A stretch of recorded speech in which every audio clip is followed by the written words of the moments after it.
Hello, everyone, and welcome back to our weekly webinar series that occurs here on our Facebook page every Friday at noon. My name is Brianna. I'm a Sustainable Transportation Vermont intern, and I'm so excited to introduce our speaker for today, Deb Sachs. So I'm going to give a little introduction of who Deb is and what her work has been in the past couple of years. And then I want to introduce a new feature before Deb starts presenting. So Deb is a native Vermonter, a graduate of UVM, and has more than 25 years of experience advancing transportation efficiency, climate action, and sustainable development. She's been a contractor for Go Vermont since 2012, providing technical assistance to advance the state's mission to reduce the cost and environmental impact of transportation. Among other renewable electricity and sustainable development projects, Deb collaborates and coordinates with more than a dozen entities to encourage transportation efficiency across Vermont and beyond. In her capacity as CEO of EcoStrategies and Director of Net Zero Vermont. So today, Deb's going to be talking about working together for transportation agility and positive behavior change. So what we're going to do a little bit different today is for anyone that has questions, you'll actually be able to join the stream if you'd like. So I will post a link in the comment section to access the stream. And then once the Q&A starts, you're welcome to join the stream and ask your questions directly to Deb. If you don't feel comfortable with this, feel free to just do it the regular way of just posting your comment in the comment section and I can say it for you. And if anyone has any questions, please ask me in the comment section and I'll try and get to you as soon as possible. And if you decide to use the link, I recommend using Chrome. It just seems to work better. And yeah, so I'm going to let Deb start. Deb, thank you so much for being here. Thank you. I'm really glad to be here today. And would you bring up the slides as we're? Of course. I really appreciate all my friends being here today with me on this. You know, you mentioned that I am a graduate of UVM. That was quite a while ago with a master's in natural resources planning. So I think there might be some students on today's webinar. So welcome, and I know where you're at, having been at UVM.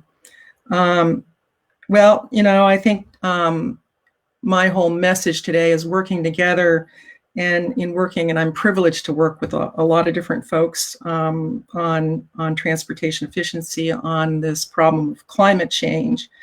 And I'm both concerned and hopeful. And so there's one thing what I'd like to leave with you today is that to keep a big picture about this in front of you and remind ourselves and yourselves and others that we need to invest more time and money in the problem. So could you go to next slide, please? Well, as the introduction said to this webinar, the curtain dropped on I think in March when the governor said stay-at-home orders. This is really going to be a really defining period in our lives. This is ushering in, the pandemic will usher in an economic depression. We're experiencing our health and economic systems. We're already suffering before the pandemic, and public transportation was waning too. Actually, for the last 10 years, we've seen declines in riding the bus. And why? And next slide, please. This slide shows the impacts of global emissions, the impacts of COVID on global emissions. And as you can see from this, that we saw a terrific, and this is pretty hard to see on this. I'm wondering if I can make this bigger. Oh, I can. Okay, great. That surface transportation took a big dive And as you can see, it's in green there. But overall, global emissions declined with COVID. But the top slide shows that the US really is per capita the largest user or largest emitter, if you will, of greenhouse gas emissions. I have in the sources this chart on the right-hand side from the Global Carbon Project is showing how emissions actually declined from February, March, and dropped down to its lowest point about April 7th, and then actually recovered in terms of emissions. And so the Global Carbon Project is also sourced here and shows that, who would have thought our carbon dreams would come true right overnight? The question is, will they be short-lived, or is there an opportunity to pivot? And that's part of today's discussion, that I think here in Vermont, we have a lot of opportunities. We're taking advantage of those opportunities. We still have a lot of work to do, but we're making progress. And I'm going to give you a snapshot. Next slide, please. A snapshot of how we're working together in Vermont through a few projects on transportation agility.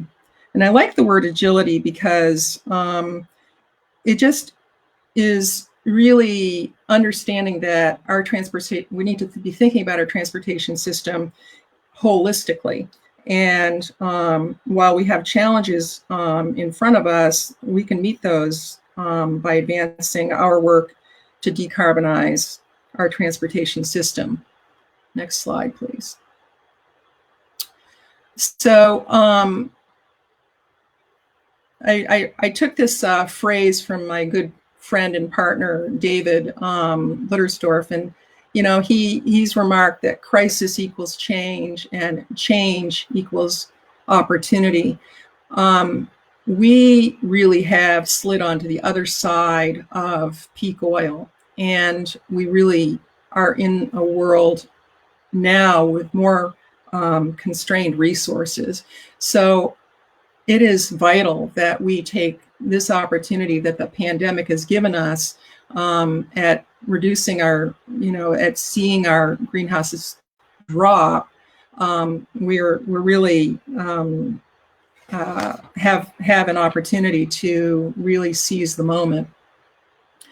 One of the things that's critically important is that you may have, I'm guessing we've heard this before in past presentations right here on Fridays at noon from many illustrious friends and colleagues, but we need to really move into electrifying our transportation sector and investing more in public transportation. I will say that Vermont really has invested and flexed a lot of dollars, even from the general fund, into public transportation.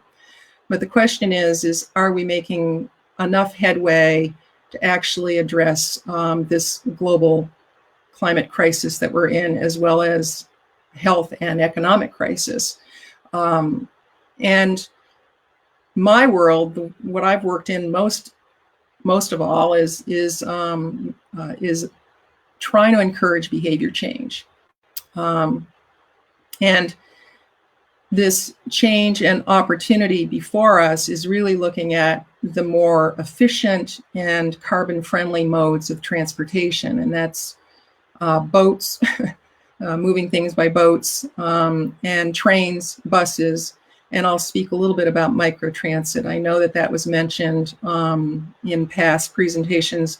I'll try to give you a sneak preview on behalf of Go Vermont, and I believe maybe Dan Courier might be listening in and able to join us too. So if there are questions, I'm going to just say to my friends, let's get a dialogue and answer the experts that are here to answer those questions.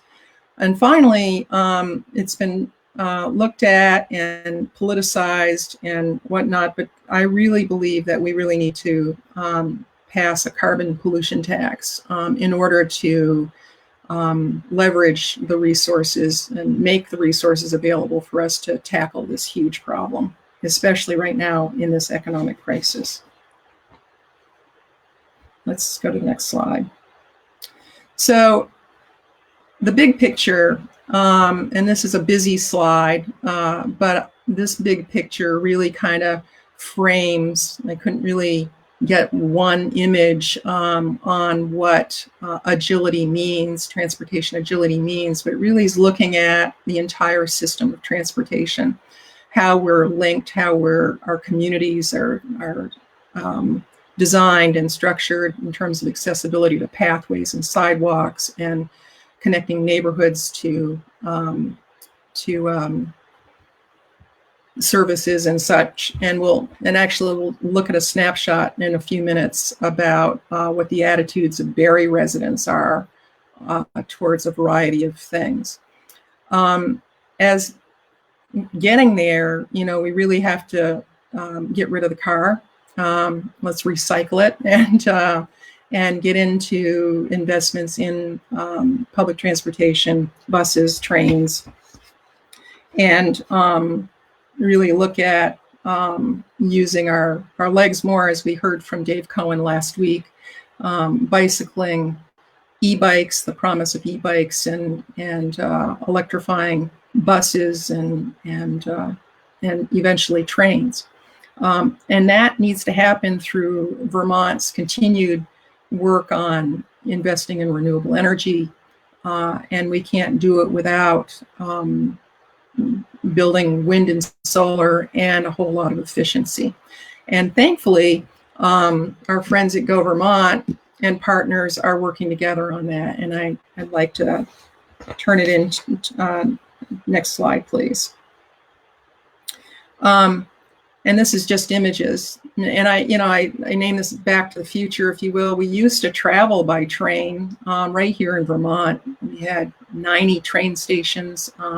We have a fleet, thanks to private investor David, who invested in trains. We have trains ready to get on tracks. We have investments already happening through VTrans and other partners on electrifying our bus system. GMT actually just got its first bus, and there's a couple of other bus companies in Vermont, one other at least, that are trying out and trying to understand whether large coach buses can actually function in Vermont's winters. And I'll make mention of the Green Ride bike share that's in Chittenden County. And I think this is an image of cargo bikes in Brattleboro. So again, these are folks that are advancing, but we need to go faster. Next slide, please. So I think my secret sauce is in working with many of you, and hopeful to work with more folks on this transportation agility, on bringing the integration of clean and green transportation options that are easy and accessible. Next slide. And I really feel privileged. I said a dozen, and then I started to get a slide of all of those that I'm working with that have the talent. And this is kind of like mind-boggling how many of us are working on this in some aspect of planning, health, policy, electrifying, in great resources. And I might add that each one of these in their own right. I mean, I have the regional plan, the Chittenden County Regional Planning Commission mentioned here up at the top. They're affiliated with 10 or 11 others that also have connections that are advancing good work in the regions. And VCAN up on the right-hand corner helped co-found VCAN. I was one of the co-founders of VCAN, and tremendous group trying to give opportunities and support to volunteers across the state to leverage their energy and resources to address this problem. And I'm going to mention a few more of these as I talk about a handful of projects that I'm associated with, that I'm excited about, that I've been part of for a few years. And let's go to the next slide and talk about a project and program that's been around. This I've been privileged to be part of, which is called the Way to Go Challenge. And we made it into the Way to Go to School Challenge, a focus a couple of years ago with Local Motion and a few others, the Regional Planning Commission, Go Vermont.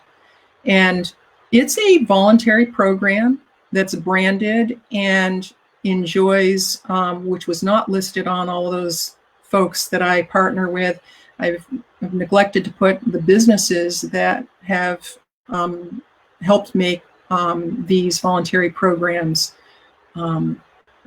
successful and possible. But this is basically a behavior change program statewide, working with schools to encourage walking, biking, carpooling, taking the bus, just getting back to the way we used to travel versus drive alone.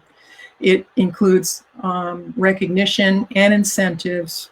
And I'll note that we've had some very handsome incentives and donations to get attention to this in a sector that's really about teaching kids and not so much about transportation. So we really have worked hard as a collaborative group with many of those that I mentioned in the slide before on getting out there. And this is just a snapshot. Next slide, please. Public engagement, I mentioned Berry City, and they contracted with EcoStrategies to help them with public engagement on their energy plan. And last March town meeting, we conducted a survey, and 165 folks from town meeting completed the survey. And this is just one question in thinking about Berry's transportation future. I'll just note that most people drive alone in Berry, but a fair amount do take the bus and carpool. But what I was curious to see is all the options of making resources more convenient and reliable and affordable: bus service, sidewalks, train service, making carpooling and vanpooling easier, transportation options for older adults. That sidewalks came in as the highest number important to people. So those community connections, connecting their neighborhoods to services, came in. I mean, all of them represent real support between the blue and the green. But I was curious that sidewalks came in as the highest number. Next slide, please. So as part of what Berry has done over the last few months is engage the community and gather stories and put up information tips, if you will, on Front Porch Forum and on Facebook. And what's been clever is to get folks to chime in and do a little YouTube message from their business. So it drives business for the community, but it gives them a community message as well, that how do you do a spring bike checkup? What do you look for? And this is Darren, who if you go to the city's webpage, which is in the sources, you'll be able to get a chance to see what that community message is. So every Thursday, there's an information tip that goes in, and Jared here is showing people how to check their tire pressure, because of course that's an energy related thing. If your pressure in your tire is not there, then your efficiency goes down. And so it takes a lot of research and understanding and checking and rechecking, and then producing these little YouTubes really keeps this in front of Berry residents. Next slide, please.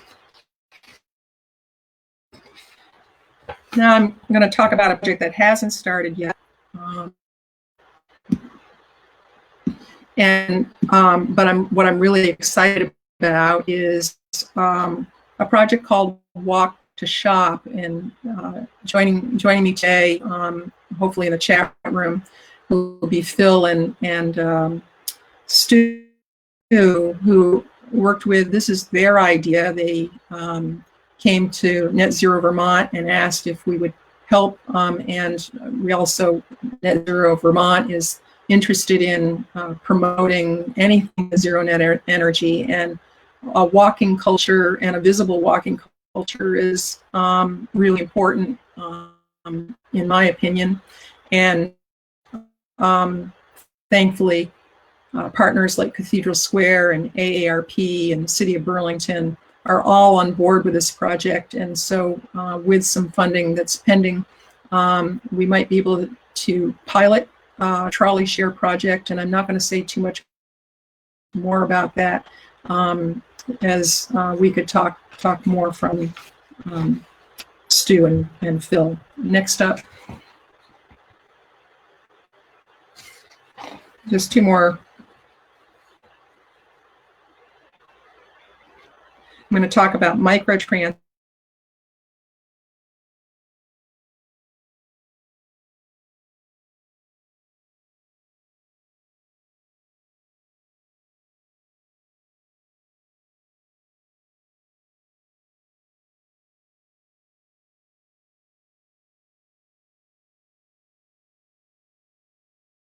It looks like Deb lost connection, but she's back. One sec.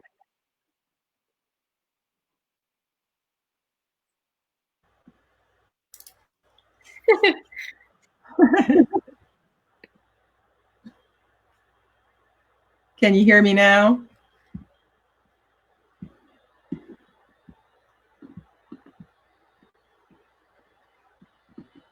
Yes. Okay, you can hear me now. Okay. I'm, let's see, technical difficulty here. We're going back to the MicroTransit slide.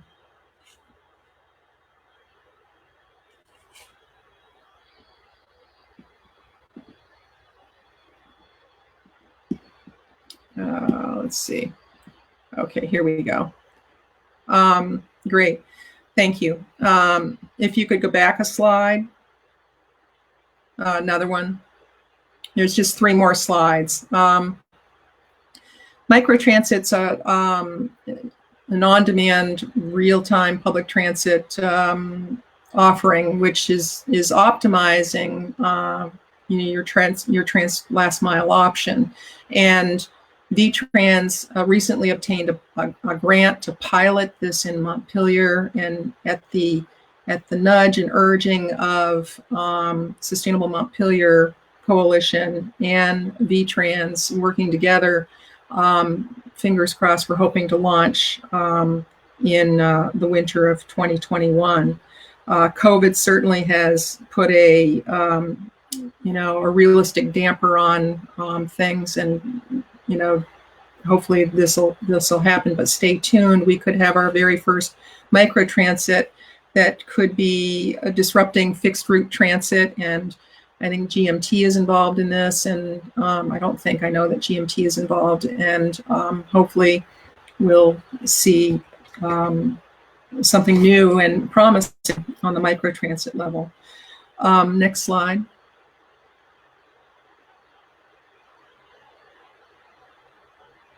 Thanks. Lastly, I'm going to feature Go Vermont, who is a central clearinghouse for transportation, all things with a mission to reduce the cost and environmental impact of transportation. And this is a screenshot of a portion of their page. But Dan Courier and Ross McDonald and I are, along with a network of partners, we're empowering communities and service providers to meet the challenges of access, affordability, and convenience. And we've got a new trip planner that's being featured and rocking its way through the sound waves. And so I would invite you to join Go Vermont and try out the trip planner and the other great free resources available on this site. Next slide. One of the things that you should do is these are great apps that are downloadable. You can see where your bus is through the transit app. Many of you probably know about this, but be sure to take advantage of the rideshare app and the token transit, so you don't have to have change. Well, actually, right now buses are free, but these are all apps that are great, and not many people know about them, and that's our job to promote that. Next slide. That's about all I have. These are some of the sources and links to the comments that I made, and thanks for the technology challenges. Well, thank you so much for that, Deb. And we have quite a few people waiting in the stream. So if you're comfortable, we'll start bringing them up. Yeah. Okay, great. So Stu and Phil are here. So I don't know, do you want to start with them and they can talk a little bit about the trolley project? Sure. Okay. Sure. I mean, I think what we ought to try to do is, if there are questions for them, or if you're seeing questions in the chat, bring up the people that. Is there any questions that you have on the trolley? Yeah. If anyone has questions about the trolley, please post them. And while people are doing that or posting any questions, I'll just ask 2 questions that have been posted. So Jacob Weinstein, who's an intern for Sustainable Transportation Vermont, is asking, what do you think is the biggest challenge towards getting car-dependent Vermonters to change behavior? Oh, that's a good question. Car-dependent Vermonters and changing behavior. I think meeting them where they're at is a good rule of thumb, and making note that there's any, just improvement of any kind, small and incremental. Generally speaking, I think incentives and programs that make it easy for people to engage and be challenged. Some people are they're motivated by challenges. Other people are motivated by financial. A lot of people are motivated by health. So we pick different partners to come up and dream up programs like the ones that I just presented. Definitely. Thank you. And John Kaplan has a question. One challenge he sees in Vermont is in our land use and zoning laws and local ordinances. What efforts are there to get towns to adopt and enforce smart growth? Yes, and he also comments that we need to get out of the driving mindset. Yeah, John, you're absolutely right. And the efforts, I think, your organization for hosting a forum on complete streets and bringing more dialogue and conversation by a diverse group is really what we need to continue to have, and forums on discussion. We need, I think we need to simplify some laws. We need to bring people into understanding that some of the laws are working against us on, and certainly right now with COVID and what I perceive as an exodus from cities. Cities have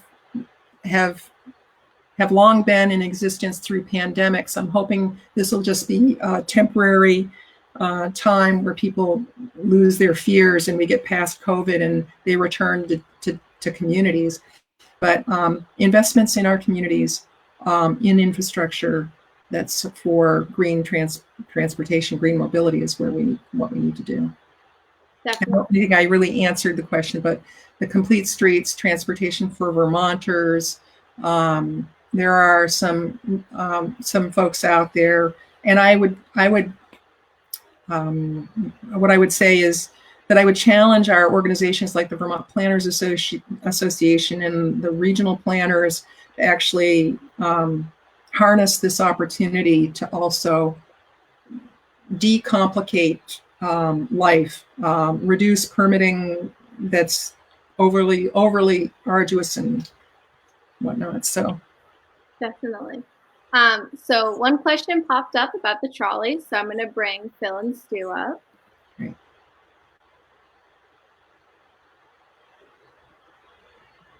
Hello? Hello. Okay, so this question, Phil, are you there? We're seeing a piece of paper, Phil, or something. Okay,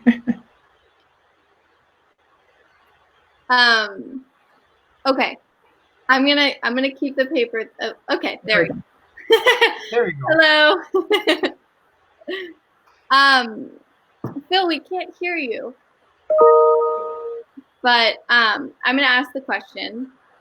So Tegan, an intern from Sustainable Transportation Vermont, says, I think the shopping trolley is a wonderful idea. However, it seems that it would be only useful in cities and towns that are already walkable. How can we bring back corner stores? And going along with John's question, how can zoning laws make Vermont more walkable? Well, I think one of the, as you look at the top left, right of our screen, where we have the green triangle, pedestrians is the paramount. It's the top one. And as Deb said about Barrie, the most important issue was sidewalks, making things more accessible for that. And we did a map of Burlington where we took the center of a circle being a grocery store, which is one of the things we all do, a universal activity. And it turned out when we drew a circle that was 3/4 of a mile, which is 1,500 steps, over 90% of the population of Burlington lives closer than 1,500 steps. So why do we drive? And as Deb looks at it in terms of behavior modification, how do we change that? Definitely. So that's part of the impetus behind using trolleys. Autonomous transportation. We don't have to have electric vehicles. We just have to have a good pair of shoes. I love it. Well, thank you for that. And if do you either of you want to say anything else about the trolley? And then if anyone else has any questions, we can totally bring you both up. Or if you have any questions for Deb.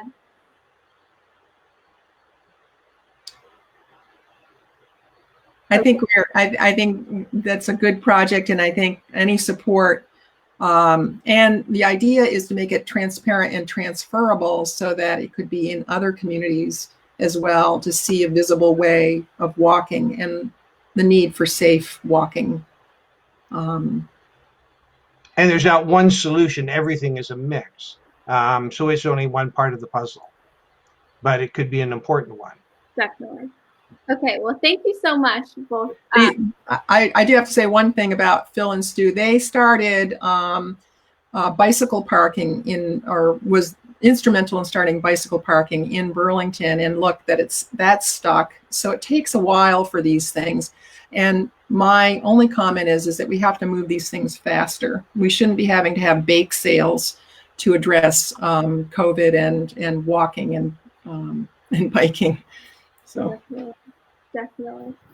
Okay, so I'm going to bring some other people that are in the stream. So thank you, Phil and Stu. Thank you. Okay, so someone in the stream, Isabella. She's loading. Hello. So I think you're on mute. Oh, one second. Okay, there we go. Okay. Great. Thank you. Hey, Isabella. Hi, that was great. Okay. Yeah. My question, I think similarly to who was in here asked. One of the first questions about changing the car dependent behavior. I think you brought up the idea that COVID is such an opportunity for change.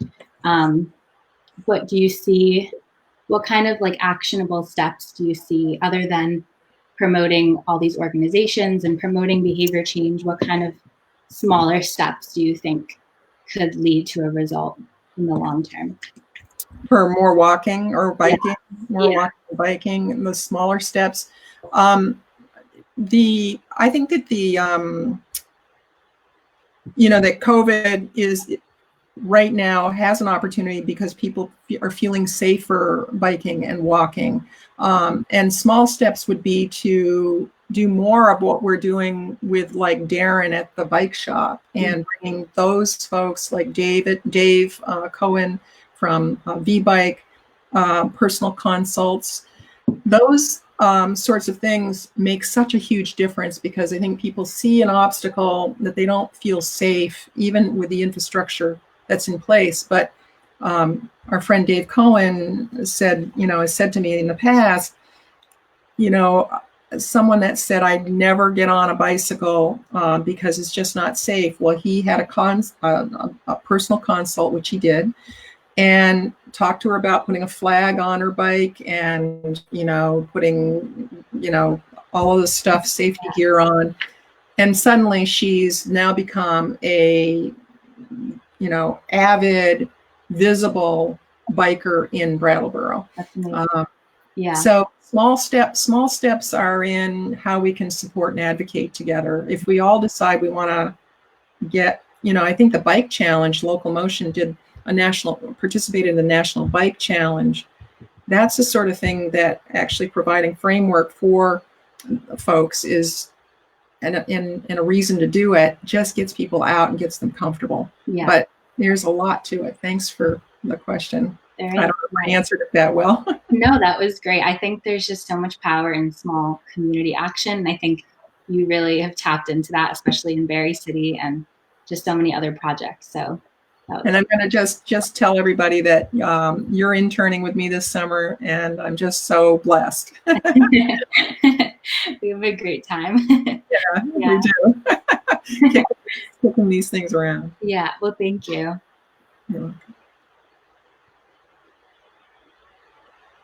Okay, so I think we have one last person in the stream, and it's David. So I'm going to bring David up, and then, yeah.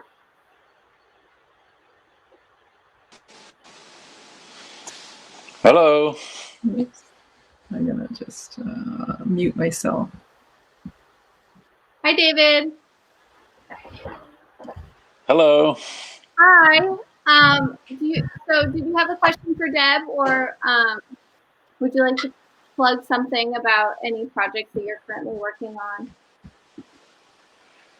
on? Really no question, as Deb said earlier, that we are in a time of tremendous change and crisis, and it's a time of opportunity to do something much faster. And the question is, with all the folks that are working on these transportation issues, is that we have to be a little bit bolder and take some bigger chances of moving off of the automobile as our transit, how we're moving around. So, and right now with COVID, people are going back to the car. So that's a problem. And so I don't have all the answers besides saying we're going to have to do something different. And it's just not all voluntary. It's going to have to be directed by some leadership that we're going to be changing things and putting pricing on things that we don't want and encouraging through incentives dollars on things we do want. So Definitely. And I think Deb is frozen right now, but for all viewers watching, a lot of viewers have posted so much information that y'all should check out after the webinar or even now. But I'm just going to, thank you, David. And while Deb is maybe reloading, I'm just going to plug next week's event. So next week, we're actually going to be live streaming the State Against Hate protest in Burlington. So if any of you can't make it, or you want to see what the protest looks like online, we will have it being streamed. And if anyone has any questions about that, please feel free to post them in the comment section. And Deb, I'm just closing up, but thank you so much for being here. This was so amazing.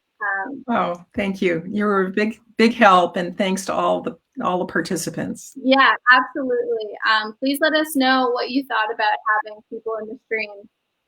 We'd love to hear your feedback, but I hope everyone has a really great weekend. Thank you very much. Okay, bye. Bye.